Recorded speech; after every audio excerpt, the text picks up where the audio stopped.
I'm seriously thinking the West might be going down, like a gunslinger grown old and careless, or a prizefighter past his prime and living on past glories.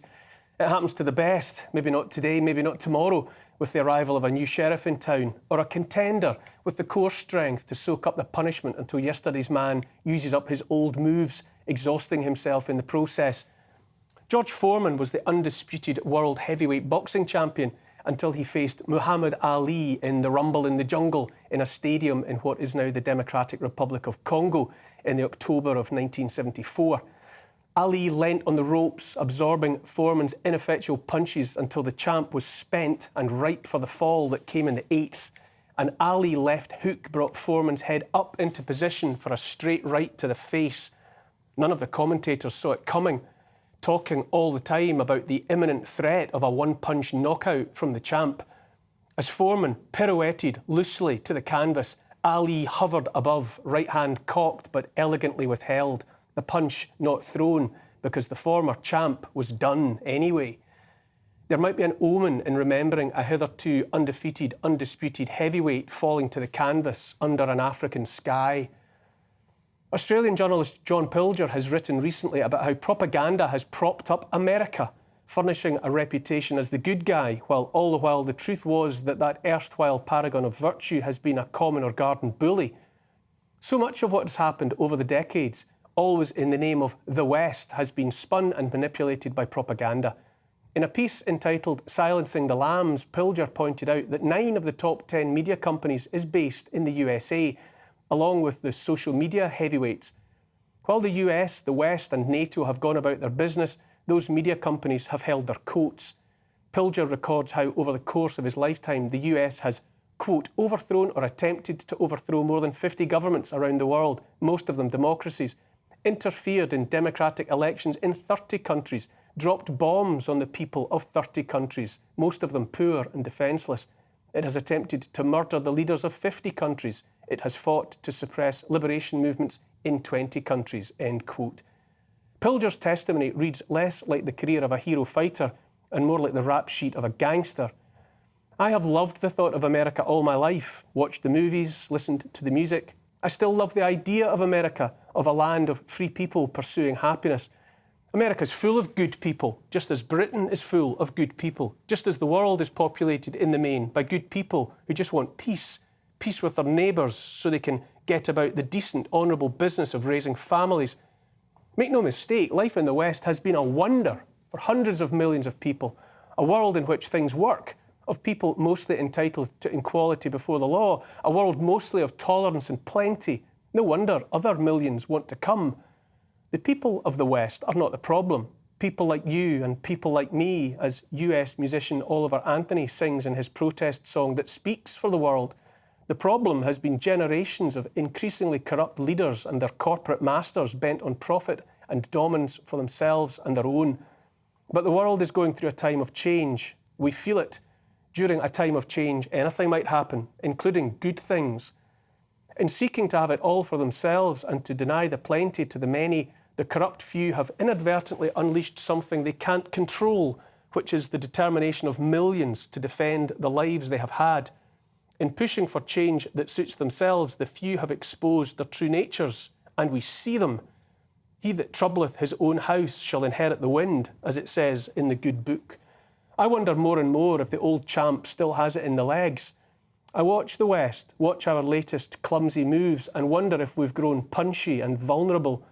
The West still has it in the lips, if not in the hips, still up for forever fights like the one in Ukraine. That tussle was meant to bring Russia to her knees. Instead, it exposes corruption and hypocrisy. We've seen, too, an alliance forged between Russia and China that has in turn emboldened so many others. This week, a host of nations gathered in Johannesburg in South Africa for the latest BRICS summit. The BRICS countries have been Brazil, Russia, India, China and South Africa. Now 6 more, Argentina, Egypt, Ethiopia, Iran, Saudi Arabia and the United Arab Emirates are invited to join in January. Chinese Premier Xi Jinping said the expansion of BRICS would further strengthen the force for world peace and development. Fancy that, Xi of China owning the source of peace for the world. Vladimir Putin addressed the conference via video link and said the neoliberalism of the West was a danger to traditional values in developing countries. Who would have seen that coming? The day when the West was lectured by Vladimir Putin about the importance of traditional values, the West being accused of posing the greatest threat to those values. No one predicts BRICS will supersede the West just yet, not today and not tomorrow, but more and more of the world's enormous producers of energy are seated or hovering around the BRICS table. What happens next? Those countries with 40% of the world's population trading among themselves, not in the US dollar, but in their own currencies, or one alternative currency, backed by their own bank. South African President Cyril Ramaphosa told the delegates BRICS already accounted for a quarter of the global economy, a fifth of global trade. He said Africa was a source of the minerals of the world's technological future, rich in lithium, uranium, vanadium, cobalt, platinum, palladium, nickel, copper, rhodium. It's not just in economic and military terms that the West, NATO, looks increasingly exhausted, across which is spreading the shadow of an unwritten tomorrow. Those craven coat holders of the media, the newspapers, the rest of the mainstream dinosaurs, even the erstwhile totalitarian control wielded by the new social media titans, looks outmanoeuvred, played at their own game. US journalist Tucker Carlson hosted Donald Trump in front of an online audience numbering in the tens of millions at least, if not the hundreds of millions. Podcaster Joe Rogan routinely commands an audience the relic media can only dream of. All over the online world, fresh contenders are on the move. From here in the UK, Russell Brand speaks to millions. The BBC and the rest are reeling from blows they never saw coming. The world is on the cusp of change. What happens to the West, to the world, if the collective called BRICS emerges in time as an alternative G7 or G20? What happens if the West continues to demonise oil and gas while the BRICS nations wallow in the wealth of the huge percentage they control? The unique selling point of the West used to be the observance of the rule of law, due process. The rest of the world no longer sees the West that way.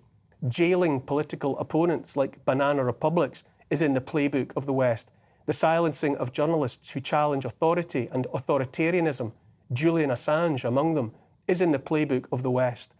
Capitalism, an imperfect system but arguably the least worst, that has lifted more people out of poverty and towards prosperity than any other, is warped by a handful of Western oligarchs so that they and only they make money, unimaginable amounts of money. Those oligarchs seek to force neo-colonialism on the wider world, in African countries among others, while pushing for neo-feudalism at home. You'll own nothing and be happy. As a consequence, money, wealth that used to flow towards banks in London, Paris, in the US, might stay where it's made, in Asia, in India, in Africa, in the Middle East. The rise of BRICS is the rise of proof that the rest of the world increasingly finds it has better things to do with its wealth and therefore its influence. Voices our leaders don't want to hear predict the emergence of a multipolar world where the word of the West matters less. Addressing the conference in Joburg, Brazilian President Luiz Inácio Lula da Silva said the dynamism of the world's economy was in the global south and that BRICS was its driving force. He said Africa, predicted to be the world's most populous continent by 2100, was building a free trade zone of 54 countries. Empires rise and fall, champions come and go, overtaken by time and hubris. I've said it before and I'll say it again, that it's not what people say that matters, but what they do. Talk can be cheap and the ripe stink of corruption is everywhere. But right now, some of the best lines are coming not from the West, but from elsewhere.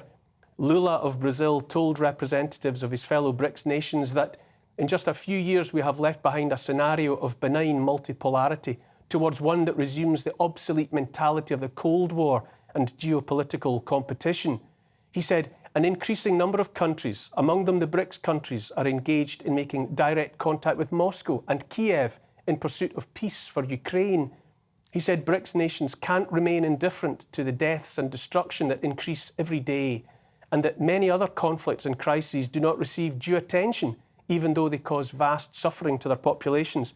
Haitians, Yemenis, Syrians, Libyans, Sudanese and Palestinians all deserve to live in peace. He said it's unacceptable that global military spending in a single year exceeds $2 trillion, while FAO tells us that 735 million people go hungry every day in the world. He said the search for peace is a collective duty and an imperative for fair and sustainable development. Here's the thing, who knows what comes next for the West, where we have lived, where there has been so much decent aspiration by so many decent people. Let's hope there's a way forward for the West. But aspiration towards prosperity is the right of all. Surely at the very least, we all deserve to live in peace. The title of champion of the world is up for grabs.